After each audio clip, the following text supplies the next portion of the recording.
대환란 64일째 14만 4천의 비밀 3부. 현대력으로 대환란이 시작된 지 64일째, 유대력으로 대환란이 시작된 지 52일째입니다. 프롤로그. 사랑하는 천국의 가족이자 선택된 선지자 여러분, 아래 그림을 자세히 보시기 바랍니다. 첫 번째, 개길식과 금한일식을 도구로 하여 2020년부터 2027년까지의 기간에 그려진 정확한 대칭의 데칼코마니. 두 번째, 개길식과 블러드문을 도구로 하여 2020년부터 2027년까지의 기간에 그려진 육각도형. 이 하나님의 심판 설계도를 통해 우리는 이미 4년 전에 코로나 팬데믹과 함께 7년 환란이 시작되었음을 알게 되었습니다. 그리고 우리는 7년 환란의 첫 4년이 하나님의 인내의 시간이었으며 이후 3년의 기간이 대환란의 기간임을 알게 되었습니다. 포도원 주인, 내가 3년을 와서 이 무화과나무에서 열매를 구하되 얻지 못하니 찍어버리라. 누가복음 13장. 포도원 치기, 주인이여, 금년에도 그대로 두소서.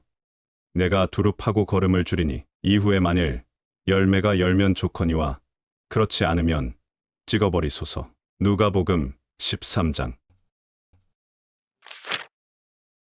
그리고 우리는 하나님의 인내의 기간인 이 4년의 각 해에다가 성경에서 1년을 논할 때 사용하는 360일을 적용해 보았습니다. 그리고 이 4개의 360일을 다 더해 보았더니 아주 익숙한 숫자가 모습을 드러냈습니다. 1440일. 이렇게 도출된 4년의 총 날수인 1440일 동안 하루에 100명의 이마에 인을 치면 14만 4천 명이 완성되기에 계시록 7장의 이스라엘 12지파들의 각 지파의 이마에 인을 치는 기간이 각각 4개월씩임을 우리는 알게 되었지요. 이것을 육각도형의 도표에 반영하여 각 4달마다 12지파의 이름을 계시록 7장에 나열된 순서대로 다음과 같이 넣어보았습니다. 위의 도표를 완성한 후 우리는 레아와 라헬이 12지파의 이름을 찌를 때 반영했던 뜻의 리스트를 작성했지요. 아래가 그 내용입니다. 1. 유다, 여호와를 찬송하라. 2. 르우벤, 보라 아들이로다. 3. 갓, 내게 복이 오다. 4. 아셀, 사람들이 나를 기쁜 자라 하리라. 5. 납달리, 내가 싸움에서 이겼다. 6. 므낫세, 하나님이 내 모든 고난을 잊게 하셨다. 7. 시므온, 여호와께서 들으셨다. 8. 레위, 신랑과 하나로 연합. 9. 이사갈, 하나님이 보상을 주시다. 10.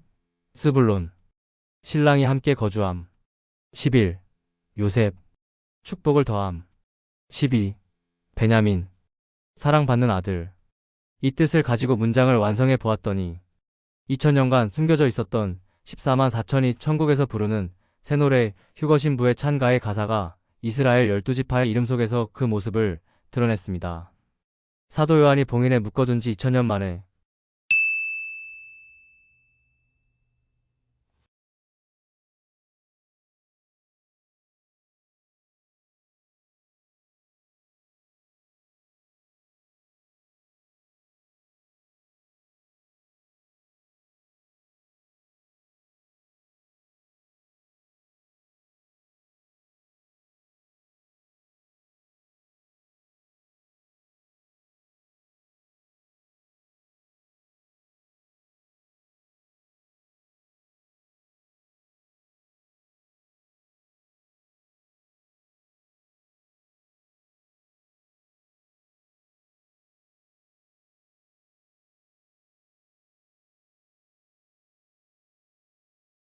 여러분 잘 들으세요. 지금 제가 논한 모든 이야기는 다음의 사실을 분명하게 알려주고 있습니다. 2000년 전 사도 요한이 14만 4천이 모든 휴거신 부들의 시각적 은유라는 사실을 봉인에 묶어둔 이유는 2000년 후 여기 모인 여러분에게만 공개하기 위해서입니다. 바로 여러분이 다음 성구의 주인공들이기 때문입니다. 주 여호와께서는 자기의 비밀을 그 종 선지자들에게 보이지 아니하시고는 결코 행하심이 없으시리라.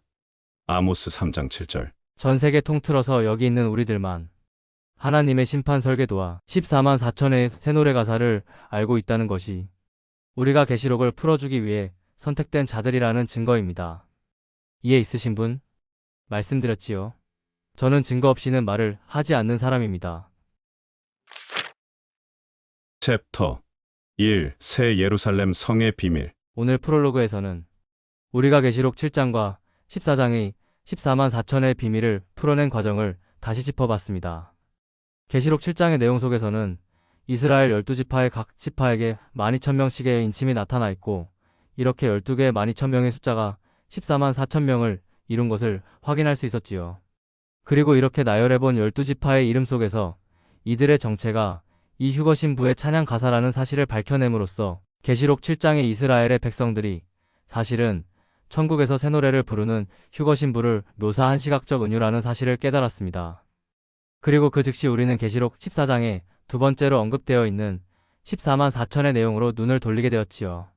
그리고 앞에 포스트에서 보셨다시피 헬라어 언어 성경에서 14만 4천의 정체가 처녀라는 사실을 알게 되고, 이들이 휴거 신부의 시각적 은유였다는 사실을 다시 한번 확신하게 되었습니다. 그리스어 성경. Ούτε ίσιν μετά γυναικών ουκ έμολυνθησαν, παρθένη γαρίσιν. 한국어 번역. 이 사람들 14만 4천은 여자와 더불어 더럽히지 아니한 자라 그들은 처녀들이기 때문이다. 그런데 우리는 지난 4년간 한번 열리기 시작한 비밀은 항상 본물 터지듯이 다음 단계의 발견으로 연결되는 그동안의 경험을 또다시 시작했습니다. 다음은 앞선 포스트에 달린 아빠와 아들 지체님의 댓글입니다. 우와! 감사합니다. 계시록 21장 9절부터 보면 어린 양의 아내인 신부를 보여줄 것이다 라는 말씀에 뒤이어 거룩한 성 새 예루살렘이 내려오는 것을 보여주었다 라는 말씀이 나옵니다. 그리고 성에 대한 묘사가 줄줄이 나옵니다. 이 성에 대한 묘사가 신부를 뜻하고 있는데, 묘사 중 144라는 수치와 이스라엘 한 지파의 수인 12,000이 눈에 띕니다. 계시록 21장 16절. 그가 측량자로 그 성을 재니 길이와 너비와 높이가 똑같지만 2,000 스타디아였다. 계시록 21장 17절. 그가 그 성벽을 재니 사람의 치수, 곧 천사의 치수로 144 안마였다. 아빠와 아들 지체님의 댓글. 위에 지체님이 하신 말씀이 무슨 뜻인지 자세히 설명드리겠습니다. 영원한 세상이 도래하자 한 천사가 사도 요한에게 다음과 같이 말했습니다. 7 천사 중 하나가 나아와서 내게 말하여 이르되 이리 오라. 내가 신부 곧 어린 양의 아내를 내게 보이리라 하고 성령으로 나를 데리고 크고 높은 산으로 올라가 하나님께로부터 하늘에서 내려오는 거룩한 성 예루살렘을 보이니, 어린 양의 신부를 보여준다고 하고 천사가 보여준 것은 뜬금없이 거대한 새 예루살렘이었지요. 천사가 왜 새 예루살렘 성을 어린 양의 신부라고 했는지 그 이유를 보여드리겠습니다. 그 성은 네모가 반듯하여 길이와 너비가 같은지라. 그 갈대 자로 그 성을 측량하니 12,000 스타디온이요 길이와 너비와 높이가 같더라. 계시록 21장 16절. 위의 말인즉 새 예루살렘 성의 한 변의 길이가 12,000 스타디온이라는 소리입니다. 이 사실을 그림으로 보여드리겠습니다.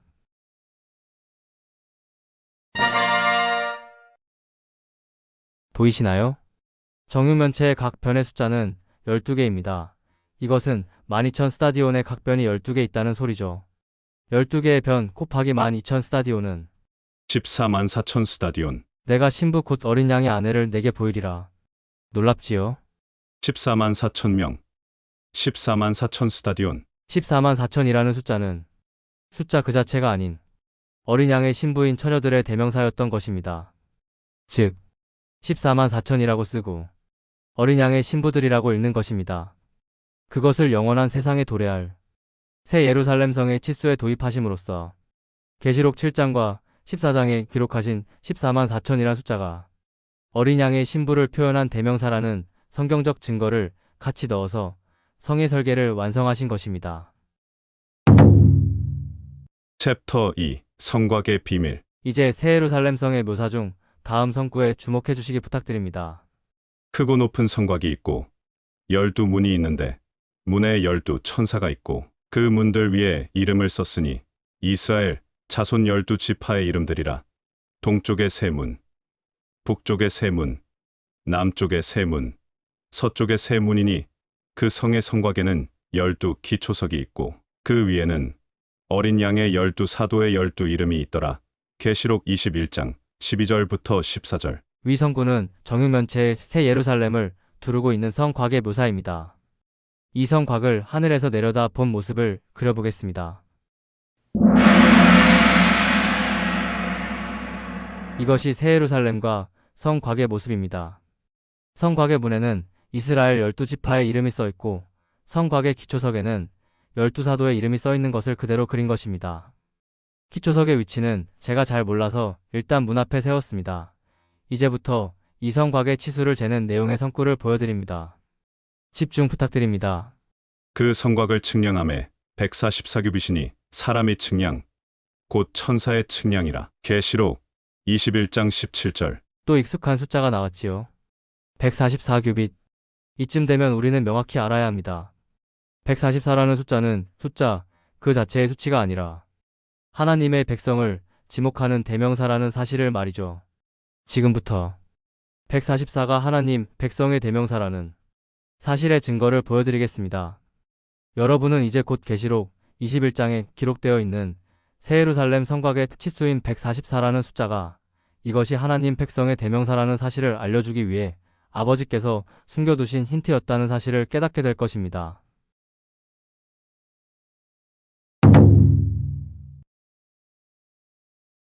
구약의 하나님 백성들의 이름 12지파, 신약의 하나님 백성이 시작된 12사도. 이 이름이 성곽에 써있는 이유는 구약의 하나님 백성 12지파 곱하기 신약의 하나님 백성 12사도, 즉 구약 백성 12 곱하기 신약 백성 12의 답이 144이기 때문입니다. 성곽의 치수 성구를 다시 보세요. 그 성곽을 측량함에 144규빗이니 사람의 측량 곧 천사의 측량이라. 계시록 21장 17절. 위 성구를 해석해드립니다. 144는 하나님의 백성들을 의미하는 숫자이며 하나님의 천사들을 의미하는 숫자이다. 이 뜻입니다. 이해되심? 즉 144라는 숫자는 그 수치 자체를 말하는 것이 아니라 하나님의 것이라는 말의 대명사라는 뜻입니다. 12 곱하기 10이니까요. 다시 성구를 보세요. 그 성곽을 측량함에 144규빗이니 사람의 측량 곧 천사의 측량이라. 계시록 21장 17절. 위 말씀은 그동안 사역자들이 해석한 것과 같이 사람과 천사가 같은 크기라던가 측량자를 같은 것을 쓴다는 소리가 아니라 다음의 뜻인 것입니다. 그 성곽을 측량함에 144규빗이니 사람의 측량 곧 천사의 측량이라. 계시록 21장 17절. 성구. 그 성곽을 측량함에 144규빗이니. 해석. 성곽의 치수 144의 비밀은 성구. 144는 사람의 측량이다. 해석. 144는 하나님의 사람들을 의미하는 숫자이다. 성구. 144는 곧 천사의 측량이다. 해석. 144는 하나님의 천사들을 의미하는 숫자이다. 이 뜻인 것입니다. 참고. 가라지와 타락천사는 하나님의 것이 아니므로. 정리해드립니다. 1. 인침받은 12지파의 총 숫자 14만 4천 명. 2. 새 예루살렘의 각 변의 총 합계 14만 4천 스타디온. 3. 성벽의 144규빗. 이 모든 숫자들의 비밀을 알려드립니다. 구약 백성 12 곱하기 신약 백성 12는 144. 이와 같이 144의 뜻이 위와 같으므로 144가 들어간 모든 성구들의 뜻은 하나님의 백성이라는 뜻인 것입니다.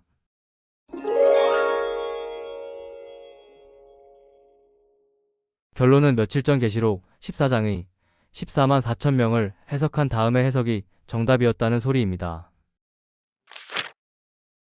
14장 1절 시각적 은유. 또 내가 보니 보라 어린 양이 시온산에 섰고 그와 함께 14만 4천이 서 있는데 그들의 이마에는 어린 양의 이름과 그 아버지의 이름을 쓴 것이 있더라. 해석. 또 내가 보니 보라 어린 양이 시온산에 섰고 그와 함께 휴거 신부의 창가 가사를 들고 서 있는 처녀들이 서 있는데 그들이 들고 있는 가사에는 어린 양의 이름과 그 아버지의 이름이 써 있더라.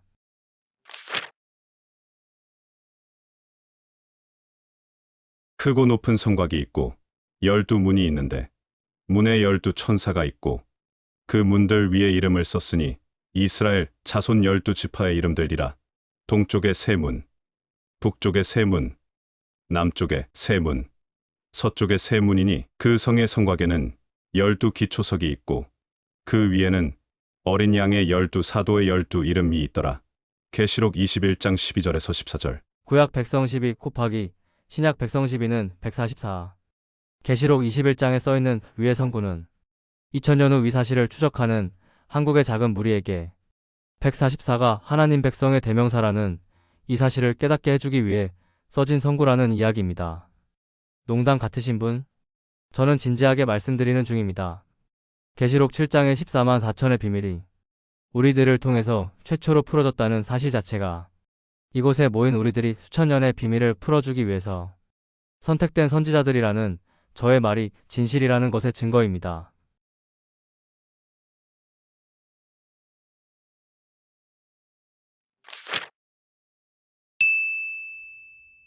분명해졌지요. 수천 년간 모든 성도들이 궁금해해왔던 계시록 7장과 14장의 이스라엘 14만 4천 명은 실제로 존재하는 착출된 이스라엘 12지파의 14만 4천 명이 아닌 것입니다. 앞으로는 14만 4천 명이라고 쓰시고 모든 어린 양의 신부들이라고 읽으시기 바랍니다. 그것이 정답이니까요. 혹시 아직 이해가 안 되신 분들은 챕터 1을 다시 한번 읽어봐 주세요. 챕터 3. 천열매의 비밀. 놀랍게도 지금부터가 본론입니다. 집중 부탁드립니다. 새 예루살렘 성은 정육면체이죠. 새 예루살렘 성을 펼쳐서 평면도로 관찰해 보시겠습니다. 조립하면 면끼리 만나 중복되는 변의 1만 2천은 흐릿하게 표기했습니다. 총 12개의 1만 2천 스타디온을 확인하실 수 있지요. 그림을 다시 자세히 들여다보세요. 눈치채신 분?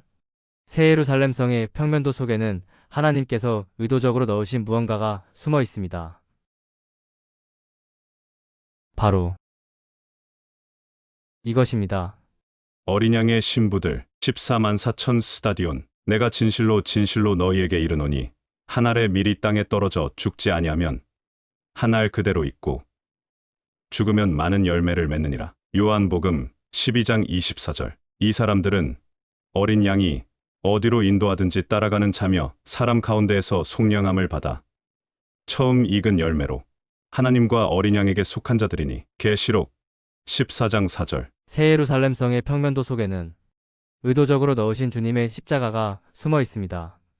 어린 양의 신부로 불리우는 새 예루살렘 성의 십자가가 들어있는 이유는 어린 양의 신부들이 주님의 보혈 속에서 태어난 자들이기 때문입니다. 1. 14만 4천 스타디온. 14만 4천은 어린 양의 신부들.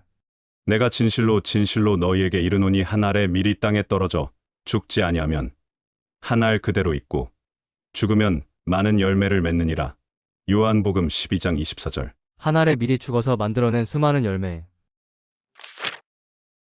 2. 14만 4천 스타디온. 14만 4천은 어린 양의 신부들. 이 사람들은 어린 양이 어디로 인도하든지 따라가는 자며 사람 가운데에서 속량함을 받아 처음 익은 열매로 하나님과 어린 양에게 속한 자들이니. 계시록 14장 4절. 주 예수 그리스도의 십자가로 속량받아 영원한 세상에서 모든 민족의 조상이 될 처음 익은 열매. 바로 당신 말이죠. 잘 보세요. 천국의 비밀에서 말씀드렸습니다. 구원받아 영원한 세상으로 들어가는 천국 백성들이 처음 익은 열매라고 불리우는 이유는 그들이 남녀 짝으로 맺어진 하나의 커플이 되어 두 번째, 세 번째, 네 번째 열매들 후손을 맺어 민족을 이루기 때문입니다. 영원한 세상의 왕들. 첫 번째, 6천년 역사 죽었다가 부활하여 휴거된 성도들. 두 번째, 환란 중에 휴거된 성도들. 첫 열차, 둘째 열차, 세 번째, 천년 왕국 중에 거듭난 성도들. 그들이 세세토록 왕노릇 하리로다. 계시록 22장 5절. 천년 왕국이 끝나고 영원한 세상으로 입성하는 모두가 처음 익은 열매인 왕들이며 영원한 세상에서 그들이 낳는 후손들이 백성들이 되는 것입니다. 여기서 주님께서 하신 부활한 자들은 장가가고 시집가고 하지 않는다는 말씀의 비밀이 풀리는 것입니다. 1. 처음 익은 열매인 우리들은 한 분 하나님의 자녀이므로 아담과 하와 같이 처음부터 부부가 되기 때문에 시집가고 장가갈 필요가 없습니다. 둘 다 한 아버지의 자식이기 때문이며 또한 영원히 한 몸이 될 그 짝은 하나님께서 맺어주실 것이기 때문입니다. 둘이 아니요. 한 몸이니 그러므로 하나님이 짝지어 주신 것을 사람이 나누지 못할지니라. 마태복음 19장 6절. 아직까지 성취된 적 없는 위 주님의 말씀은 영원한 세상에서 성취될 예언입니다. 지금의 세상은 사람들이 마음대로 이혼하고 재혼하고 살고 있으니까요. 2. 하지만 처음 익은 열매들인 하나님의 자녀들로부터 태어난 자들은 인간의 자녀들이므로 시집가고 장가가고의 계보가 시작되는 것입니다. 이 사실은 저의 추측이 아닙니다. 주님께서도 분명하게 말씀하여 주신 부분인데 여러분이 눈치를 못 챘을 뿐이죠. 저 세상과 및 죽은 자 가운데서 부활함을 얻기에 합당히 여김을 받은 자들은 장가가고 시집가는 일이 없으며 그들은 다시 죽을 수도 없나니 이는 천사와 동등이요 부활의 자녀로서 하나님의 자녀임이라. 누가복음 20장 36절. 영원한 세상에서 첫 열매가 되는 부활하는 모든 자들은 장가가고 시집갈 일이 없습니다. 왜냐하면 그들은 한 아버지의 자식들이기 때문입니다. 아담과 하와 같이 말이죠. 저는 지금 여러분 이야기를 하고 있는 것입니다. 위의 해석이 정답일 수밖에 없는 이유는 위 해석이 아니면 영원한 세상을 묘사한 계시록의 다음 선구의 비밀은 절대 풀리지 않기 때문입니다.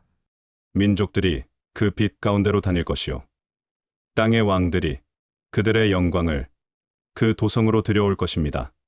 계시록 21장 24절. 영원한 세상에 존재하는 땅의 왕들과 민족들. 위 성구는 그리스도께서 세상을 다스리는 왕이 되실 것이라는 예언만 들여다보고 있으면 절대 풀리지 않는 것이죠. 분명히 영원한 세상에는 수두룩하게 많은 땅의 왕들이 존재할 것이 예언되어 있기 때문입니다. 영원한 세상에서는 주님이 왕이신데 어찌 다른 수많은 왕들이 존재하는 이런 일이 벌어질 수 있을까요? 이것의 비밀은 다음 성구에 있습니다. 그의 옷과 널쩍다리에는 왕들의 왕, 군주들의 군주라는 이름이 적혀 있었습니다. 계시록 19장 16절. 왕들의 왕, 왕들이 섬기는 왕, 군주들의 군주, 군주들이 섬기는 군주. 위 예언이 성취되려면 왕이신 주님을 섬기는 왕들이 반드시 있어야 되는 것입니다. 영원한 세상에서 왕이신 주님을 섬기는 땅의 왕들. 그것이 바로 처음 익은 열매인 당신인 것입니다. 다음 두 개의 성구를 자세히 보세요. 분명히 성경은 어린 양의 신부인 당신이 주님의 피 속에서 태어난 땅의 왕들의 정체라고 선포하고 있습니다. 일찍이 죽임을 당하사 각 족속과 방언과 백성과 나라 가운데에서 사람들을 피로 사서 하나님께 드리시고 그들로 우리 하나님 앞에서 나라와 제사장들을 삼으셨으니 그들이 땅에서 왕 노릇하리로다 하더라. 계시록 5장 9에서 10절. 민족들이 그 빛 가운데로 다닐 것이요 땅의 왕들이 그들의 영광을 그 도성으로 들여올 것입니다. 계시록 21장 24절. 이제 아시겠지요? 영원한 세상의 수도인 새 예루살렘 성의 규격이 12,000 스타디온 곱하기 12로서 14만 4천이 되어 어린 양의 신부들의 대명사를 이루고 있는 이유는 이 새 예루살렘 성에는 어린 양의 신부들만이 입성할 수 있기 때문입니다. 계시록 22장에 등장하는 예루살렘 성에 들어가는 자격을 획득한 어린 양의 신부들의 묘사를 보여드리겠습니다. 자기 두루마기를 빠는 자들은 복이 있으니 이는 그들이 생명나무에 나아가며 문들을 통하여 성에 들어갈 권세를 받으려 함이로다. 계시록 22장 14절. 위의 내용이 어린 양의 신부들의 묘사입니다. 이번에는 구원은 받았으나 어린 양의 신부들로 인정받지 못한 하나님의 자녀들의 운명을 같이 보시죠. 개들과 점술가들과 음행하는 자들과 살인자들과 우상 숭배자들과 및 거짓말을 좋아하며 지어내는 자는 다 성 밖에 있으리라. 계시록 22장 15절. 맞지요? 위의 사람들 역시 천국에 입성한 하나님의 자녀들입니다만 문제는 이들은 어린 양의 신부로는 인정을 못 받았기 때문에 예루살렘 성에 못 들어가고 바깥에서 살게 되는 것입니다. 그 이유는 주님의 피로 모든 죄를 사함받아 둘째 사망인 불못은 피했지만 하나님의 자녀답게 살지 않아서 새 예루살렘 성 바깥으로 쫓겨나서 살게 되는 것입니다. 즉, 구원받은 이후 하나님을 잊고 회개도 안 하고 세상에 푹 빠져 즐기며 살던 타락의 대가를 받게 되는 것입니다. 이 사실은 21장과 22장 속에 똑같은 죄인데도 불구하고 불못으로 던져지는 사람과 영원한 세상에서 성 바깥에서 살게 되는 사람으로 나뉘어지는 것에서 알게 되는 것이죠. 똑같은 죄를 지었지만 가라지들은 불과 유황이 타는 지옥으로 던져지고 하나님의 자녀들은 성 밖으로 쫓겨난다는 사실이 위와 같이 계시록 21장과 22장에 분명하게 써 있습니다. 이 내용을 모르기에 구원받았어도 잘못 살면 구원은 소멸되고 지옥으로 던져진다는 한심한 소리들을 하는 사람들이 존재하고 있는 것이죠. 이 사람들은 하나님 아버지를 자신의 자녀도 잘못 살면 불구덩이에 던져버리는 사이코패스 같은 아버지로 모함을 하고 있는 것입니다. 똑같은 죄를 지었지만 지옥 가는 가라지와 천성 바깥에서 살게 되는 하나님의 타락한 자녀들. 위 두 부류의 운명을 영상으로 보여드립니다.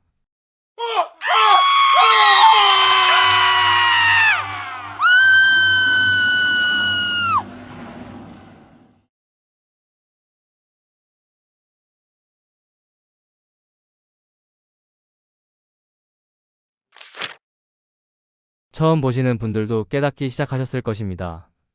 계시록의 대부분의 비밀이 모두 풀렸습니다. 모든 타임라인이 풀리는 때가 우리가 더 이상 이 땅에 있을 이유가 없는 때라는 추측은 이것이 환란을 겪을 미련한 처녀들에 대한 우리의 마지막 임무일 수 있기 때문입니다. 3년 전 포스트 중에서 챕터 4 질서의 하나님. 이제 또 다른 이야기를 시작합니다.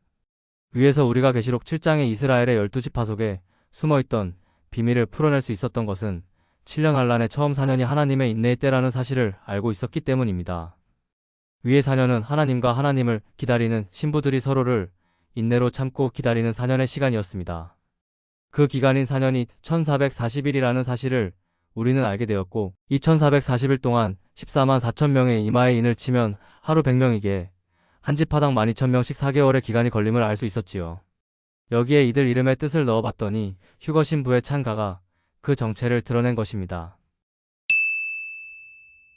여기서 우리는 알 수 있는 것이 있습니다. 7년 환란의 기간 안에 숨어있는 6+1의 법칙을 더 상세하게 나누면 4+2+1의 법칙이 된다는 사실을 말이죠. 아직도 7년 환란이 시작된 것을 인정 못하는 분들과 7년 환란은 5째 봉인 또는 6째 봉인에서 시작된다는 등의 해석을 하는 분들이 있지만 4년 전 7년 환란의 시작 때 하나님께서 공개하신 심판의 설계도는 그 모든 해석들이 잘못된 해석이라는 사실을 분명하게 알려주시고 있습니다.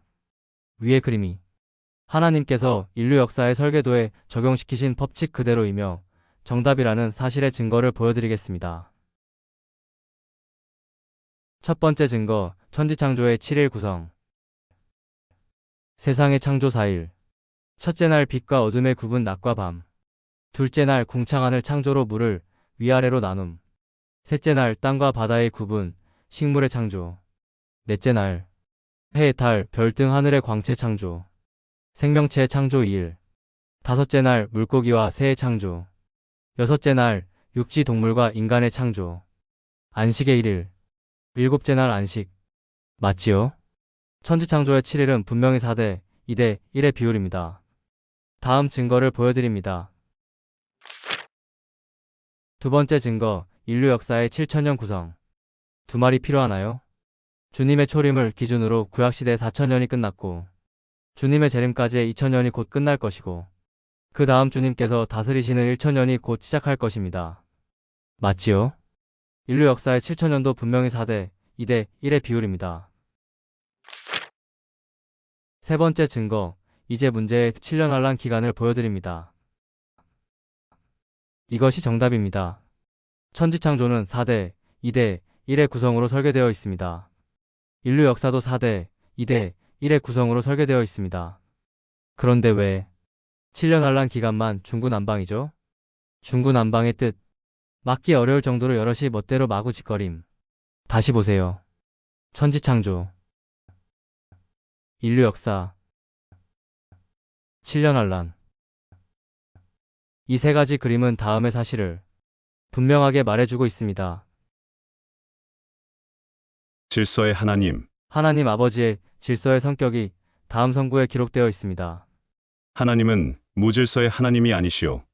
오직 화평의 하나님이시니라. 고린도전서 14장 33절. 해석. 하나님은 혼란과 무질서의 하나님이 아니라 평화와 질서를 이루시는 하나님이다. 저는 지금 잘난 척을 하려는 것이 아닙니다. 성경에 분명히 7년 환란의 기간에 대한 충분한 힌트를 주셨는데도 불구하고 왜 엉뚱한 타임라인을 쫓으며 주장하고 있는가 하는 것이 답답해서입니다. 타임라인을 정확히 알기 전에는 7년 환란의 기간이 하나님의 은혜와 사랑의 기간이라는 것을 절대로 알 수 없는 것입니다. 이미 7년 환란이 4년이 지났다는 것이 이 기간이 하나님의 사랑의 인내의 기간이라는 사실을 명확히 증명합니다. 이렇게 철저히 질서를 추구하시고 좋아하시는 하나님께서 이 질서의 법칙을 깨실 경우가 딱 한 번 존재합니다. 바로 사랑의 법을 지켜야 할 때입니다. 사랑은 율법의 완성이니라. 로마서 13장 10절. 율법이 일반 법이라면 사랑은 헌법입니다. 율법의 법과 사랑의 법이 충돌하면 무조건 사랑의 법을 따라야 한다는 뜻입니다.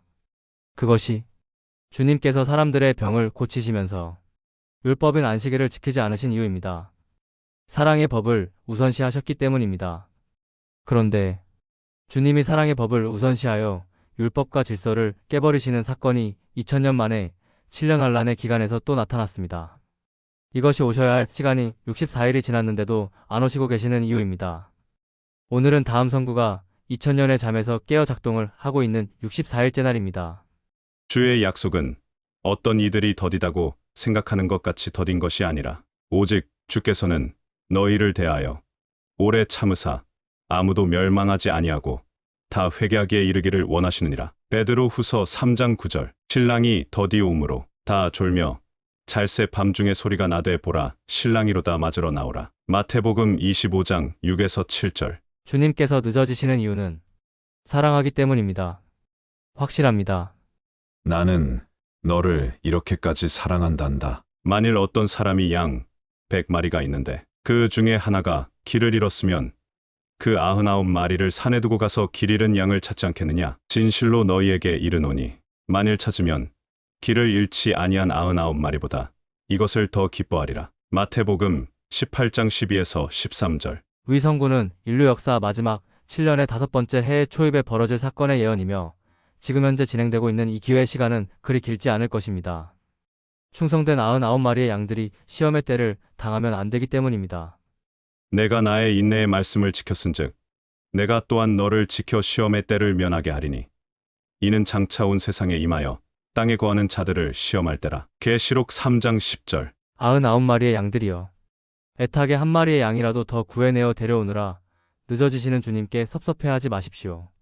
위의 성구는 사랑하는 99마리의 양들을 위로하시는 선한 목자님의 사랑과 격려의 약속인 것입니다. 챕터 5. 번역자의 선입견. 이번에 할 이야기 전에 여러분께 미리 드릴 말씀이 있습니다. 저는 성경이 변개되었다라는 주장은 다음을 뜻하는 참람한 말이라고 항상 말씀드렸습니다. 하나님 아버지는 자신의 자녀들이 읽고 구원을 받게 하려는 목적으로 쓰신 성경을 사탄이 변개하는 것을 못 막는 무능한 아버지이다. 저는 원본 성경이 무효하다는 말은 믿지만 무한 헬라 원본 성경의 영어 번역본인 킹제임스 성경이 무효하다는 말은 믿지 않습니다. 어떻게 사람이 번역한 것이 무효할 수 있지요? 이것은 상식적으로 말이 안 되는 것입니다. 인간은 불완전한 동물이기 때문이며 이 불완전한 인간이 하나님께서 쓰신 성경의 깊은 뜻을 완벽하게 이해하고 번역하는 것은 결단코 불가능하기 때문입니다. 인간이 번역한 킹제임스 성경이 무효하다는 말의 뜻은 하나님의 뜻을 100% 이해하고 알고 있는 자가 존재한다는 뜻입니다. 위 말이 맞다면 다음 성구는 거짓말이라는 뜻입니다. 깊도다. 하나님의 지혜와 지식에 풍성하며 그의 판단은 헤아리지 못할 것이며 그의 길은 찾지 못할 것이로다. 누가 주의 마음을 알았느냐? 누가 그의 모사가 되었느냐? 로마서 11장 33에서 34절. 무효. 오류가 있을 수 없다. 또한 만약 킹제임스 성경이 성령님의 인도하심을 받았기에 완벽히 번역된 성경이다 라는 주장이 있다면 그것도 문제입니다. 그 말이 맞다면 하나님께서 다른 성경들은 변개되든지 말든지 버려두고 딱 하나만 완벽하게 나오도록 했다는 말이 되는데 자녀들이 읽고 구원받아야 할 성경들을 사탄이 인도하든지 말든지 내버려 두신다는 말 자체가 하나님 아버지의 사랑과 능력에 대한 불신인 것입니다.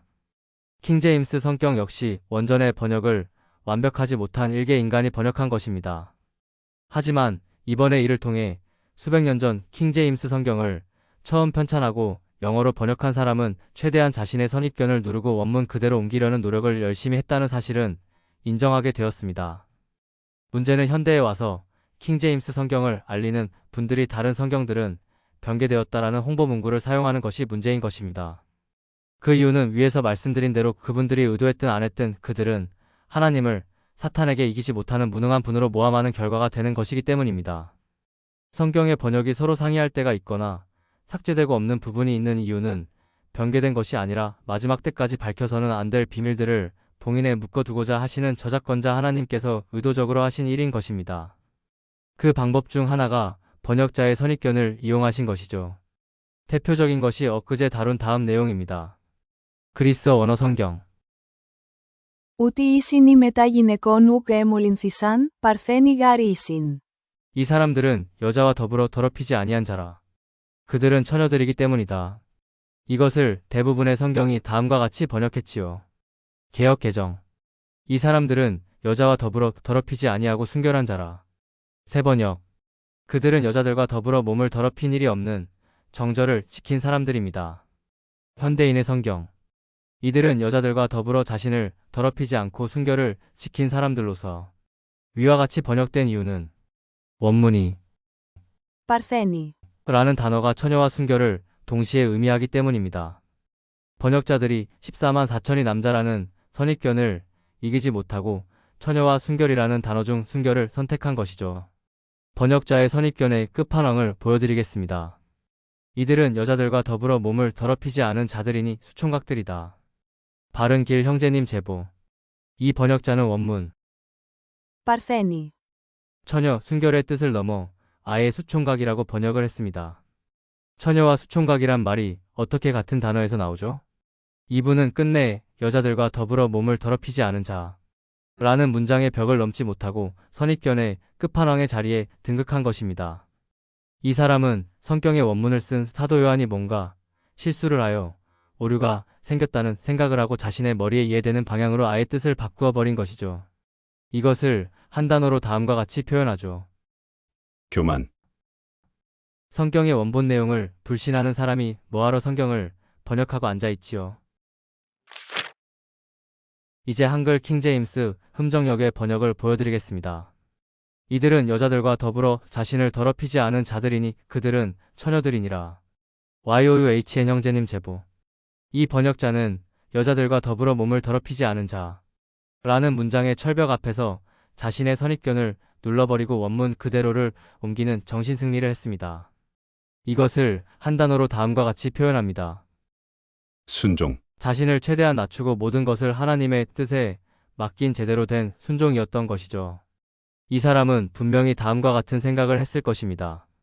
성경 원문의 뜻과 내 생각이 다르다면 어색한 문장이라도 무조건 성경이 맞다. 할렐루야. 얼마나 귀감이 되는 성도의 자세인가요? 이제 비교해보세요. 헬라어 한글 성경 번역. 수총각들이다. 킹제임스 한글 성경 번역. 그들은 처녀들이니라. 완전히 정반대죠? 언젠가 어떤 형제분이 제게 다음과 같은 조언을 했습니다. 성경에 실수가 있다는 소리를 하면 신자들에게 안 좋은 영향을 미치게 되니 그런 이야기는 조심했으면 좋겠습니다. 저는 이 말씀이 맞다고 생각하고 다음부터는 가급적 이야기를 안 꺼냈고 지금까지 지켜왔습니다. 하지만 지금 이 문제에 있어서는 14만 4천의 정체를 밝히는 데 있어서 결정적인 걸림막이 되기에 안 다룰 수가 없는 것이죠.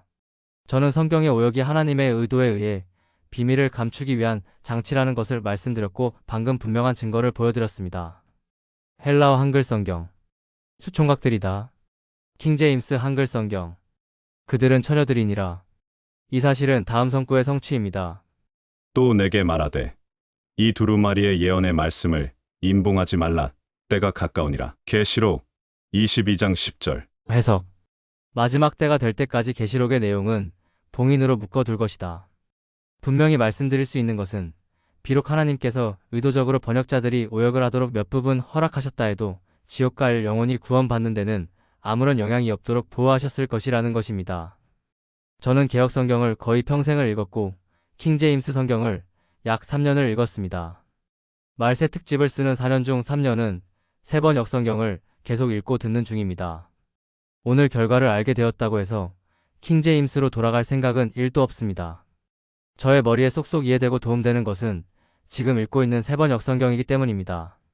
킹제임스 성경을 읽던 3년간 이 성경의 번역이 정말 이해가 쏙쏙되고 잘된 번역이라고 생각했다면 세번역으로 갈아탈 이유가 없었던 것이죠. 원본과는 상관없습니다. 번역된 킹제임스 성경 문맥 속 한글 번역이 제게는 매끄럽지 않고 답답하게 느껴지기에 제게는 맞지 않아서 읽는 번역본을 바꾼 것입니다. 참고로 말씀드리면 제가 가장 좋아하는 한글 성경은 세번역도 아니고 킹제임스도 아니고 개역 개정도 아닌 옛날의 개역 한글판입니다.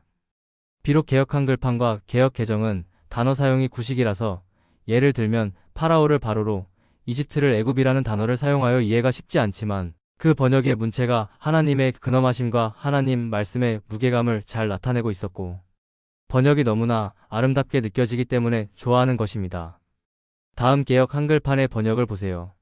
내가 내 허물을 빽빽한 구름에 사라짐같이 내 죄를 안개에 사라짐같이 도말하였으니 너는 내게로 돌아오라. 내가 너를 구속하였음이니라. 개역 한글판 이사야 44장 22절. 얼마나 문장 자체가 아름답나요? 정말 한편의 시 같다는 감탄을 하게 됩니다. 위의 번역은 주 예수 그리스도의 십자가에서 우리의 모든 죄가 단 1도 없이 모두가 사라져 버렸다는 것을 너무나 아름다운 문장으로 표현하고 있습니다. 빽빽한 구름에 사라진 묘사는 주님의 십자가 덕분에 우리의 모든 죄가 사라진 것을, 안개의 도말 묘사는 주님의 붉은 보혈이 우리의 모든 죄를 가려주었기 때문에 변한 것 하나도 없는 죄인들을 의인으로 간주하시겠다는 하나님의 약속을 표현한 것입니다. 도말, 페인트로 발라서 드러나지 않게 감춰짐. 이것이 제대로 한 번역인지 그것은 저는 모릅니다. 한 가지 확실한 것은 이 모든 성경들이 저작권자이신 하나님의 의도대로 번역자들을 사용하셔서 번역하신 것이라는 것입니다. 그 오역까지도 말이죠. 성경 원본은 무어합니다. 하지만 인간이 다른 언어로 번역한 성경은 반드시 오역이 존재합니다. 오류가 있을 수 없다. 무어한 성경을 보고 싶은 분들께 무어한 성경을 볼 수 있는 방법을 알려드립니다. 3년만 기다리세요. 오역이 없는 무어한 성경을 보실 수 있습니다. 무어한 성경을 볼 수 있는 시대. 천년왕국. 오늘의 결론입니다. 계시록 7장. 내가 인침을 받은 자의 수를 들으니 이스라엘 자손의 각 지파 중에서 인침을 받은 자들이 14만 4천이니 계시록 14장. 땅에서 속량함을 받은 14만 4천 밖에는 능히 이 노래를 배울 자가 없더라. 계시록 21장. 그 성은 네모가 반듯하여 길이와 너비가 같은지라. 그 갈대 차로 그 성을 측량하니만 2천 스다디온이요. 길이와 너비와 높이가 같더라. 12개의 변, 총 14만 4천 스다디온. 이제 계시록의 14만 4천의 정체가 어린 양의 신부들을 가리키는 대명사라는 사실은 더 이상 비밀이 아닙니다. 어린 양의 신부들. 14만 4천 스다디온. 내가 진실로 진실로 너희에게 이르노니 한 알에 밀이 땅에 떨어져 죽지 아니하면 한 알 그대로 있고 죽으면 많은 열매를 맺느니라. 요한복음 12장 24절. 이 사람들은 어린 양이 어디로 인도하든지 따라가는 자며 사람 가운데에서 속량함을 받아 처음 익은 열매로 하나님과 어린 양에게 속한 자들이니 계시록 14장 4절. 계시록 7장 이스라엘의 12지파를 사용하여 알려주신 휴거신부의 찬가 가사를 다시 같이 보시겠습니다. 제목 휴거신부의 찬가. 하나님께 찬송을 드려라. 보라, 아들이 복을 가지고 내게로 오신다. 하나님께서 내 모든 고난을 잊게 하셨고 나는 싸움에서 이겼으니 사람들이 나를 기쁜 자라 하리라. 하나님께서 내 기도를 들으시고 우리를 신랑과 하나로 연합시키시는 보상을 베푸셨다. 우리는 하나님의 사랑받는 아들인 신랑과 함께 살게 되는 축복을 받았도다.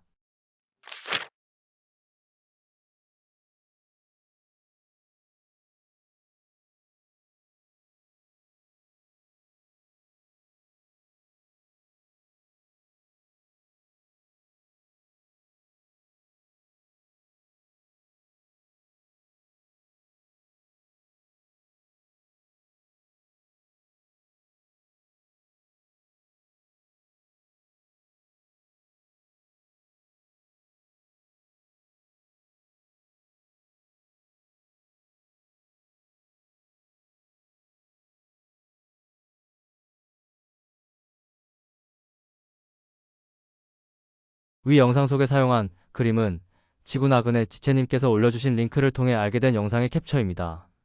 이 영상을 보면서 저는 이것을 만든 과정에 주님이 개입하셨다는 것을 분명히 느낄 수 있었습니다. 그동안 제가 상상했던 천국에서의 찬양 장면이 상상 이상으로 너무나 멋지게 눈앞에 펼쳐졌기 때문입니다. 물론 천국에서의 진짜 모습은 이보다 훨씬 더 은혜롭고 멋질 거라 생각합니다. 하지만 이 영상은 분명히 이마에 하나님의 이름을 인침받은 휴거 신부들이 천국에서 휴거 신부의 찬가를 부르는 모습을 이 이상으로 할 수 없을 만큼 아주 잘 표현했습니다. 모두 꼭 보시기 바랍니다.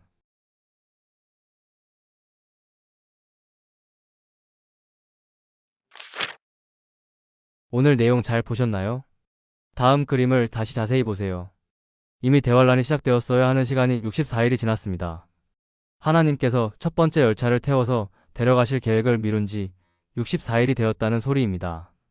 이번이 첫 번째 휴거 열차를 탈 수 있는 마지막 기회입니다.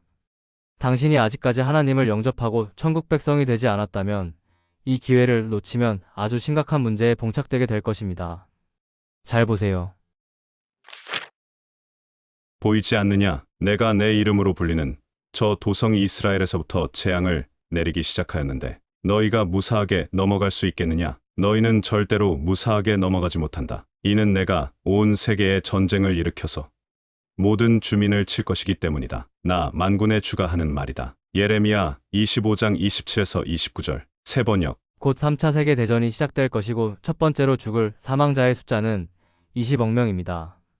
빠르면 한 달 내로, 늦어도 몇 달 내로 벌어질 일입니다. 하나님을 만날 준비가 되어 있지 않은 모두가 싸그리 죽어서 영원한 지옥 불못이 확정될 것입니다. 당신은 하나님을 만날 준비가 되었나요? 아직 준비가 안 되신 분들은 다음 이야기에 집중해 주시기 바랍니다. 다음 챕터에서 하는 저의 말에 집중만 하신다면 당신은 오늘 바로 천국 백성이 되어 곧 출발할 휴거 열차에 탑승하여 대환란을 피할 수 있을 것입니다. 제 말을 믿고 따라와만 주신다면 말이죠. 시작합니다. 당신의 마음에 두려움이 있다는 것은 당신이 하나님을 만날 준비가 되어 있지 않아서 죽는 대로 영원한 지옥 불못이 확정될 것이라는 증거입니다. 오늘이 당신의 마지막 기회인지 모릅니다. 저는 이 블로그에 와 계신 모두가 하나님의 사랑을 깨닫고 다 같이 천국에서 만나기를 소망합니다. 대환란을 피하는 방법은 어렵지 않습니다. 교회를 열심히 다니며 공을 쌓는 것이 대환란을 피하는 방법이 아닙니다. 오늘 단 1시간 내에도 당신의 두려움은 없어지고 당신은 천국 백성이 되어 다가오는 대환란을 거뜬히 피할 수 있습니다. 오늘 바로 해결이 되느냐 안 되느냐는 당신이 다음 챕터에서 하는 저의 말을 얼마나 믿고 따라와 주느냐에 달렸습니다. 제가 진실을 말하고 있다는 것은 이곳의 댓글창을 보시면 알 수 있습니다. 이곳 성도분들의 댓글을 보십시오. 이곳의 성도들은 죄 지으면 천국 못 가면 어쩌지? 죄 지으면 휴거 못 받으면 어쩌지? 하는 두려움이 전혀 없습니다. 그 이유는 주님 보혈의 생명의 성령의 법이 죄와 사망의 법에서 우리 모두를 해방시켰기 때문에 우리들은 결코 정죄함이 없는 자유인이 되었기 때문입니다. 우리 주인님이 우리의 죄를 대속하기 위해 흘려주신 보혈 덕분에 이제 그리스도 예수 안에 있는 자에게는 결코 정죄함이 없나니 이는 그리스도 예수 안에 있는 생명의 성령의 법이 죄와 사망의 법에서 너를 해방하였음이라. 로마서 8장 1절에서 2절. 아직까지 마음속에 두려움이 있으신 분들은 집중해서 잘 읽어보세요. 이 모든 내용이 그동안 복음을 다루며 터득한 가장 엑기스만을 모아놓은 내용입니다. 오늘이 마지막 기회라는 간절한 마음으로 집중해서 읽어보시기 바랍니다. 당신을 반드시 천국에서 만나기를 기도하며 응원하겠습니다. 챕터 6. 같이 갑시다. 당신이 아직도 눈먼 사역자들이 가르치는 아래의 새빨간 거짓말을 믿고 있다면 당신은 뒤에 남게 될 것입니다. 천국을 가려면 끝까지 죄와 싸워 이겨야 하고 회개를 죽도록 열심히 해야 하며 선행 역시 열심히 해서 자신을 거룩하고 깨끗이 단장해야 한다. 죄를 안 짓고 끝까지 회개하며 노력해야 하나님께 칭찬받고 천국을 갈 수 있다. 구원은 끝까지 가봐야 알 수 있다. 위의 가르침은 사탄이 변개시킨 가짜 복음입니다. 눈먼 사역자분들께는 저의 무례를 용서를 구합니다. 무례하다는 것을 알면서도 여러분을 거듭나지 않은 눈먼 사역자라고 하고 있기 때문이죠. 제가 그럴 수밖에 없는 이유는 여러분이 사람들의 앞에서 걸어 닫은 천국의 문을 다시 열기 위해서는 여러분들의 정체가 현대판 바리새인들이라는 사실을 사람들에게 알려야 하기 때문입니다. 여러분이 정말로 성경을 많이 읽은 사람이고 하나님의 사랑을 깨달은 거듭난 사람이라면 절대로 다음과 같은 주장을 하지 않을 것입니다. 천국을 가려면 끝까지 죄와 싸워 이겨야 하고 회개를 죽도록 열심히 해야 하며 선행 역시 열심히 해서 자신을 거룩하고 깨끗이 단장해야 한다. 죄를 안 짓고 끝까지 회개하며 노력해야 하나님께 칭찬받고 천국을 갈 수 있다. 구원은 끝까지 가봐야 알 수 있다. 로마서만 읽어봐도 위의 말이 거짓말이라는 것은 초등학생이라도 금방 알 수 있습니다. 로마서가 하나님의 말씀이라고 믿는 사람에 한해서 말이죠.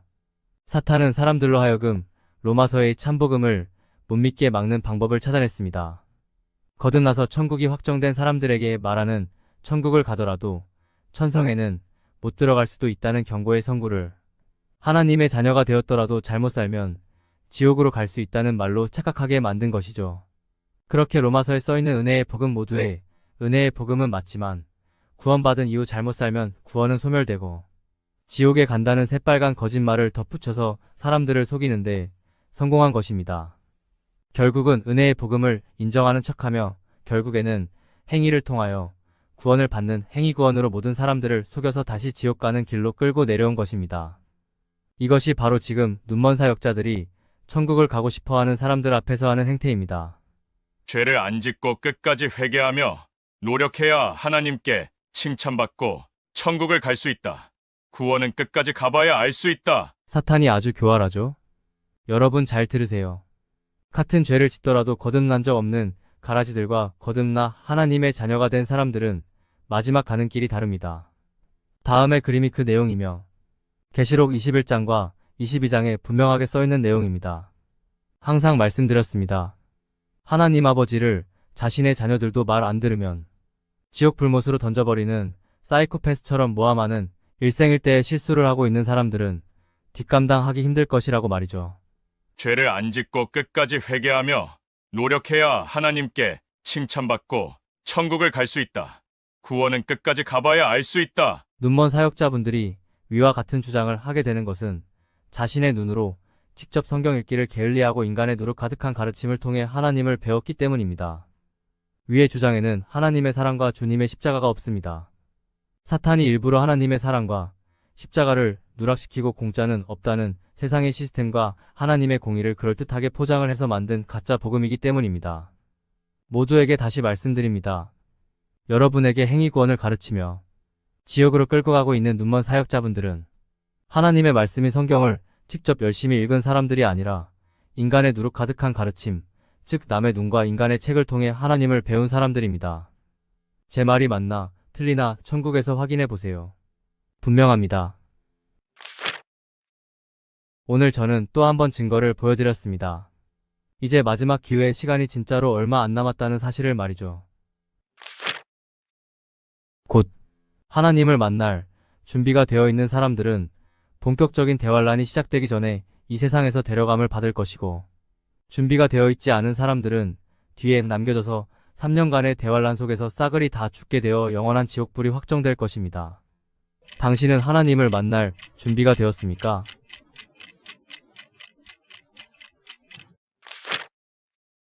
천국을 가려면 끝까지 죄와 싸워 이겨야 하고 회개를 죽도록 열심히 해야 하며 선행 역시 열심히 해서 자신을 거룩하고 깨끗이 단장해야 한다. 위와 같은 가짜 복음에 속고 있는 모든 분들께 말씀드립니다. 너희가 그 은혜를 인하여 믿음으로 말미암아 구원을 얻었나니 이것이 너희에게서 난 것이 아니요 구원은 하나님의 선물이라. 구원은 너희 행위에서 난 것이 아니니 이는 누구든지 자랑치 못하게 함이니라. 에베소서 2장 8에서 9절. 분명히 써있죠. 구원은 너희의 행위를 통해 받는 것이 아니라고 말이죠. 구원은 오로지 아무런 대가나 지불 없이 선물로 받는 것입니다. 그 이유도 분명하게 써있습니다. 누구든지 자기가 잘해서 천국에 올라왔다고 자랑치 못하게 하기 위해서라고 말이죠. 구원은 너희 행위에서 난 것이 아니니 이는 누구든지 자랑치 못하게 함이니라. 천국을 가려면 끝까지 죄와 싸워 이겨야 하고 회개를 죽도록 열심히 해야 하며 선행 역시 열심히 해서 자신을 거룩하고 깨끗이 단장해야 한다. 위와 같이 믿으며 종교 생활을 하는 모두가 하나님의 나라 근처에도 갈 수 없습니다. 위와 같이 살던 사람들이 천국에 올라오면 그들은 다음과 같이 자랑할 테니까요. 나는 끝까지 죄와 싸워 이겼고 회개를 죽도록 열심히 했고 선행 역시 열심히 해서 거룩하고 깨끗하게 나를 단장했기 때문에 천국에 올라온 거야. 위의 말은 바로 다음의 뜻입니다. 주님의 십자가의 보혈로만은 우리를 구원하지 못해. 주님의 십자가의 보혈로만은 천국을 갈 수 없어. 이 사람들은 또 이렇게 주장합니다. 주님의 보혈은 우리의 과거의 죄만 용서를 받게 해주신 것이고 이후의 죄들은 우리 스스로 회개를 통해 깨끗이 닦아나가야 천국을 갈 수 있다. 위의 말은 바로 다음의 뜻입니다.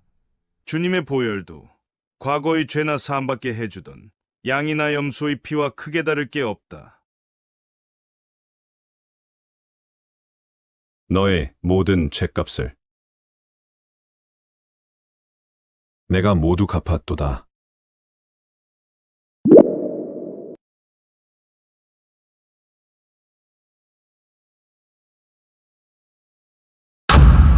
(90%의) 진실에 (10%의) 거짓을 섞어 놓은 것. 그것이 가짜 복음입니다.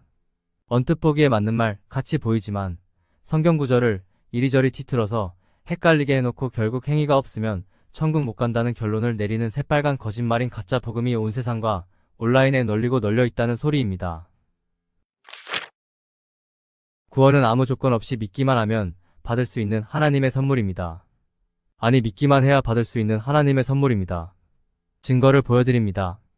내 아버지의 뜻은 아들을 보고 믿는 자마다 영원한 생명을 얻는 이것이니 마지막 날에 내가 이를 다시 살리리라 하시니라.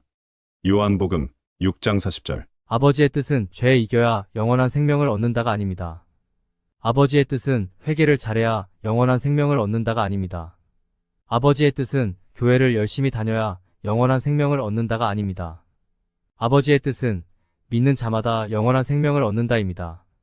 이것이 주님께서 십자가에서 성취하신 율법의 완성이며 이것이 바로 복음입니다.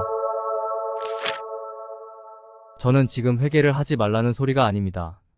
성도라면 너무나 당연히 해야 하는 회개라는 아름다운 행실에다가 이것이 천국을 가는 조건이라는 쓰레기 같은 새빨간 거짓말을 붙인 자들이 눈먼 가짜 사역자들이며 가라지들이라는 소리를 하는 것일 뿐입니다. 다시 말씀드리지만 주님의 십자가 보혈의 공로 이후부터는 회개란 모든 죄를 먼저 용서해 주신 아버지께 죄송해서 하는 자녀들의 반성, 그 이상의 어떤 의미도 없습니다. 회개는 성도라면 당연히 아버지께 죄송해서 해야 하는 일상의 법도이지 천국 가는 것과는 아무런 상관이 없다는 소리입니다. 하나님 아버지께서 당신에게 원하시는 것은 당신이 천국을 가기 위해 죄를 이기는 것이 아닙니다.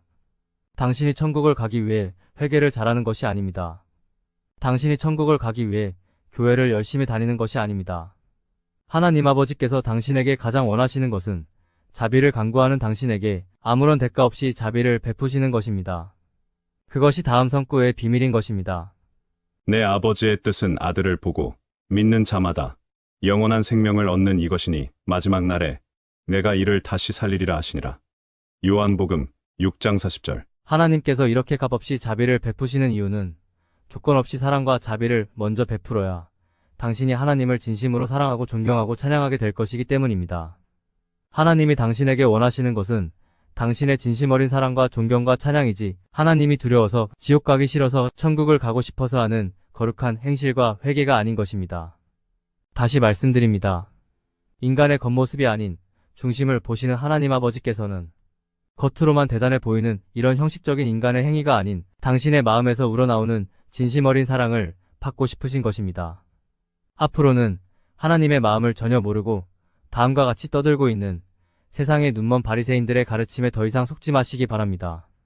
천국을 가려면 끝까지 죄와 싸워 이겨야 하고 회개를 죽도록 열심히 해야 하며 선행 역시 열심히 해서 자신을 거룩하고 깨끗이 단장해야 한다. 위의 것은 분명히 사탄이 변개시킨 가짜 복음입니다. 위와 같은 가르침대로 해봐야 사람들의 눈에만 대단하고 멋져 보일 뿐 당신의 중심은 하나도 달라진 것이 없는 더러운 죄인일 뿐이기에 당신은 지옥 불못을 피할 수 없는 것입니다. 하나님은 당신의 겉이 아닌 중심을 보시기 때문입니다. 당신이 의로워져서 천국을 갈 수 있는 방법은 오로지 딱 하나밖에 없습니다. 하나님이 세상을 이처럼 사랑하사 독생자를 주셨으니 이는 그를 믿는 자마다 멸망하지 않고 영생을 얻게 하려 하심이라. 요한복음 3장 15절. 주 예수를 당신의 구원주로 믿는 것만이 당신이 영생을 얻어 천국을 가기 위해 할 유일한 일입니다. 믿음을 통한 용서. 이 시스템을 완성시키시어 하나님과 우리 사이에 있던 죄라는 벽을 완전히 허물어 내신 것이 우리 주님의 십자가인 것입니다. 그동안 하나님을 안 믿었던 분들, 평생 동안 사탄이 변개시킨 가짜 복음을 가르쳤던 분들, 평생 동안 사탄이 변개시킨 가짜 복음에 속아왔던 분들, 특히 은혜의 참복음을 전하는 참된 종들을 이단이라고 모함하고 정작 자신들은 사탄이 만들어낸 가짜 복음을 주장하고 있는 어리석은 사람들. 하나님 아버지를 자신의 자녀들도 말 안 들으면 지옥 불못으로 던져버리는 사이코패스처럼 모함하는 일생일대의 실수를 하고 있는 사람들. 모두 잘 들으세요. 어쩌면 지금이 당신의 마지막 기회일지 모릅니다. 다음 그림을 자세히 보시기 바랍니다.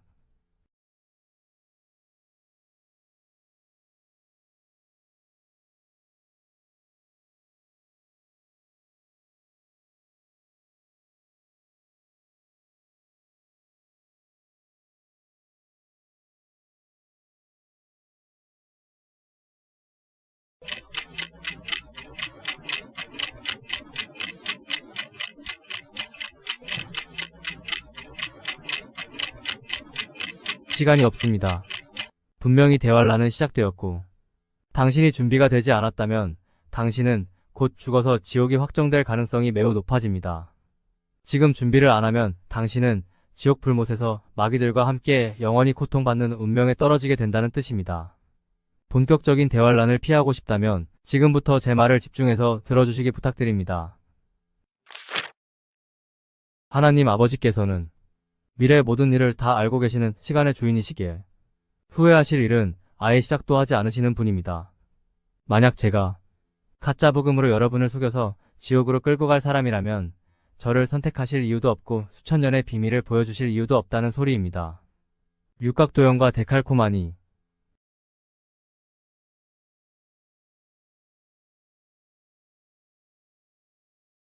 수천 년간 숨겨두셨던 비밀을 인류 역사 최초로 받은 사람으로서 여러분께 말씀드립니다.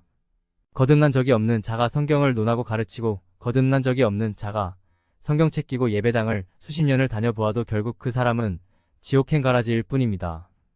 오로지 하나님의 사랑을 깨닫고 거듭난 자만이 하나님의 자녀이며 천국의 백성입니다. 하나님께서 나를 이토록이나 사랑하셨구나. 나 절대로 지옥 안 가는구나. 하나님 사랑합니다. 감사합니다. 천국 백성은 단 한 명도 예외 없이 위와 같은 깨달음의 날이 있었습니다. 그것을 거듭남이라고 부릅니다. 사람이 거듭나고 나면 자신이 천국 백성이라는 것을 누가 안 가르쳐줘도 스스로 알게 됩니다. 하나님의 사랑을 확실히 깨닫게 되기 때문이죠. 위소리가 뭔 뜻인지도 거듭나야만 알 수 있습니다. 제 이야기가 이해가 되시고 자신이 눈먼 가짜 사역자에게 속아 가짜 복음을 믿고 있었다는 것을 깨달은 분들께 말씀드립니다. 사람이 거듭나는 데에는 시간이 많이 필요하지 않습니다. 바로 오늘 단 1시간 내에도 가능한 것입니다. 하나님의 사랑과 은혜를 깨닫는 것이 거듭남이고 구원입니다. 즉, 진정한 하나님의 사랑과 은혜를 깨닫기만 하면 당신은 오늘 다음과 같은 기도가 저절로 터져나오며 자신이 천국 백성이 되었다는 것을 스스로 알게 되는 것입니다. 하나님께서 나를 이토록이나 사랑하셨구나. 나 절대로 지옥 안 가는구나. 하나님 사랑합니다. 감사합니다. 천국 백성이 되는 순간 당신은 휴거 열차를 타고 다가오는 무서운 대환란을 피하게 되는 하나님의 자녀가 되는 것입니다. 오늘 바로 거듭나서 천국 백성이 되기를 원하세요? 그렇다면 다음에 포스트 4편을 모두 읽으십시오.